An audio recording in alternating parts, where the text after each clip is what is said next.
I'm curious, when you're going out and doing all of these other sports in addition to your playing. I know there's been talk of like an interest in hunting, of golf, of fishing, these types of activities.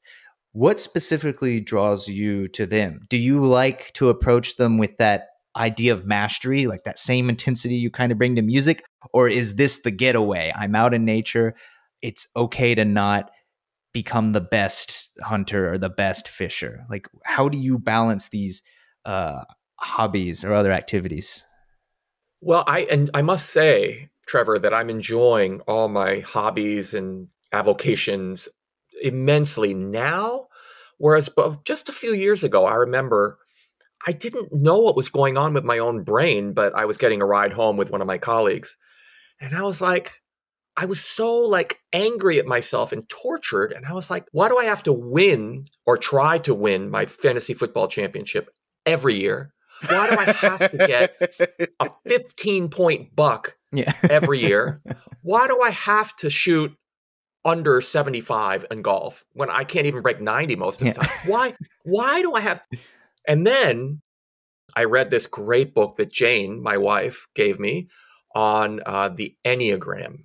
Now, the Enneagram is an old kind of, it's basically you come up with about 9 different personality types. And like one could be the conflict avoider, one could be the perfectionist, one could be the performer. That's me. Like I'm a I'm performer always too. performing. Yeah, like sometimes my wife is like, you don't have to be funny all the time. You don't have to be interesting Oh, all I've the heard that time. too. Oh, jeez. So, and I finally started focusing in on what my strengths are, how I'm wired, my personality, Enneagram, ENNEA, Enneagram. You can go on Google and just enter Enneagram, and you can take like a 5 minute, like, and it'll give you kind of a general idea, but really, there are some kind of Enneagram books that are just fascinating and really focus in. And I finally came to realize that that was how I was wired by my parents. Hmm. Because when I started, violin at the age of 3, I mean, like they were indoctrinating me. You are going to be one of the world's greatest.